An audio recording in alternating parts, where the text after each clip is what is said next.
Hey guys, Suzanne here for your IGTV post this week. So this week I thought I'd talk about something that I discovered. For those of you who follow me know that I am focused on learning and growing every day.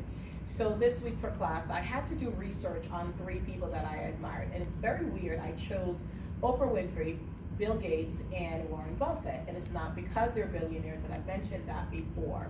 But I've always been interested in how successful people work and how they operate, and do they do things differently. And one of the things I discovered is that they do this thing called the 5 hour rule. So you're going to ask, what is the 5 hour rule? They dedicate 5 hours every week for learning, strictly for learning. Now I'm sure they do other things and they do spend more time on that. But for me, I'm like, this is a simple practice. It's something that I can do. So here is it. I'm going to encourage you to try it out. So it's the 5 hour rule.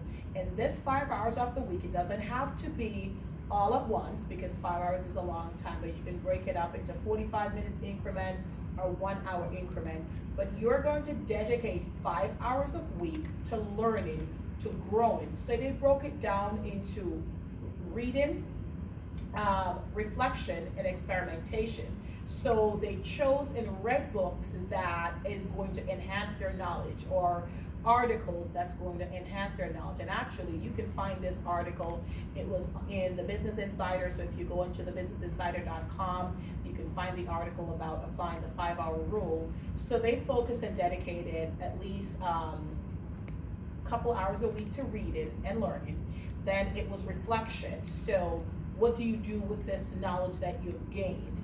And then it was experimentation. Try out an idea. Sometimes it worked and sometimes it didn't work. Because a lot of times we think something is going to come to us, but we have to apply it.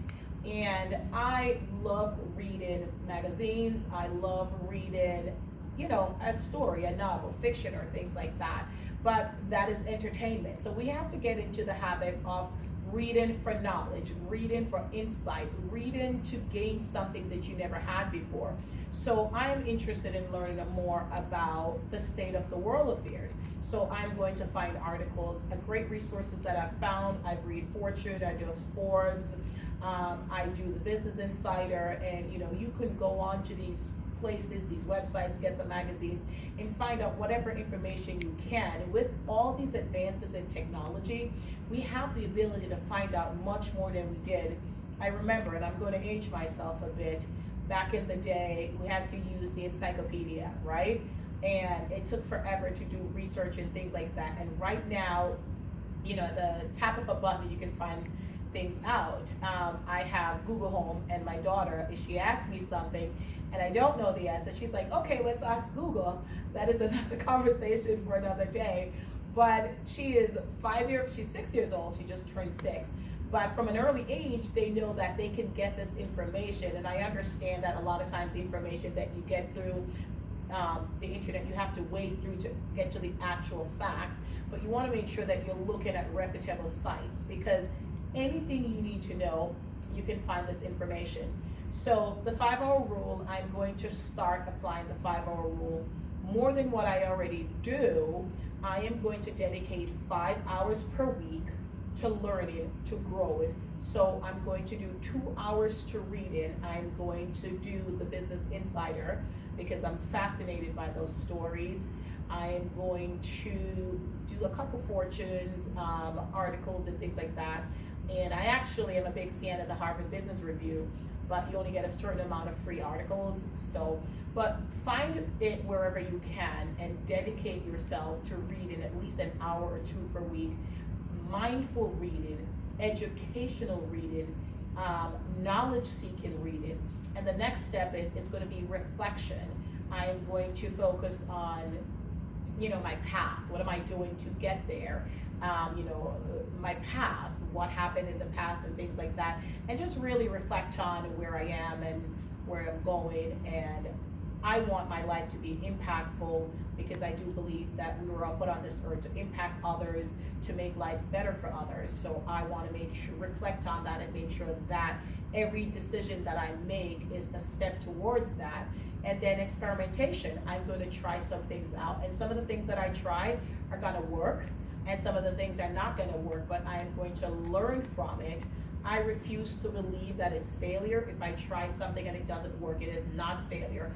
It's given me insight into what I should do next. It's given me a blueprint, a roadmap to say, okay, you've tried it this way, let's do it another way.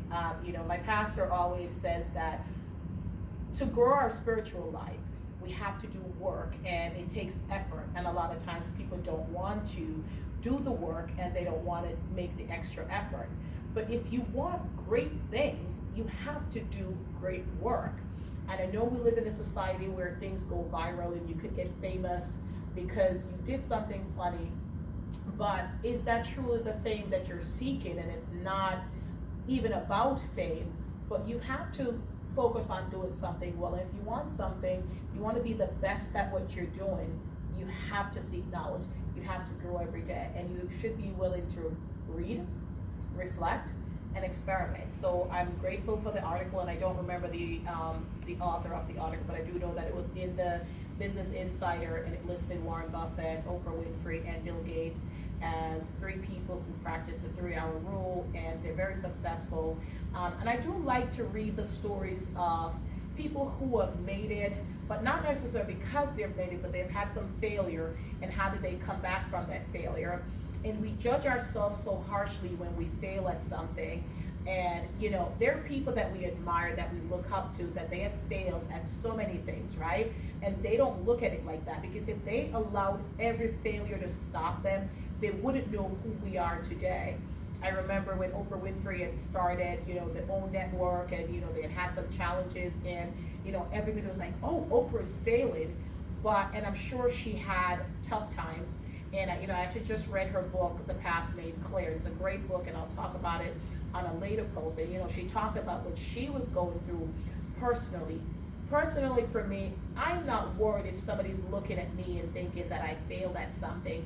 For me, I'm not going to think I failed. So I do want to encourage you, if you can practice the 5-hour rule, go ahead and practice it. I do want to encourage you, if you tried something and it doesn't work, don't look at it as failure. Try something else, because you should be the only judge of your life and the decisions that you make. And don't get so caught up and worried about what somebody else is going to think that it stops you. It allows the fear to creep in, so you're not focused, or you're not willing to try something new. So I've failed at a lot of things, and I've succeeded at a lot of things, but I'm happy, and I'm going to keep trying. I'm going to keep failing. I'm going to keep succeeding, because I am willing to do whatever it takes to accomplish my dreams and my goals. So I thank you for listening. I thank you for sharing. I hope that these IGTV posts has been helpful to somebody. Please contact me at any of my the outlet that I put on there: Facebook, Instagram, my website, or via email. I would love a chance to connect with you. I'd love to get your feedback. And if there's a topic that you'd like me to talk about, please let me know. Also stay tuned. I do have some exciting news that I'll be announcing next week. And I'll also be announcing or showing Positive Vibes volume, let's say the June issue is coming out soon. So I'm very excited about it, because it's a topic that I've been discussing with my clients for the longest time. So I can just tell you that it's something that's going to be helpful for somebody. And that's all I hope, that each topic, each conversation I have is helpful to someone. So again, thank you for listening, and have a great week.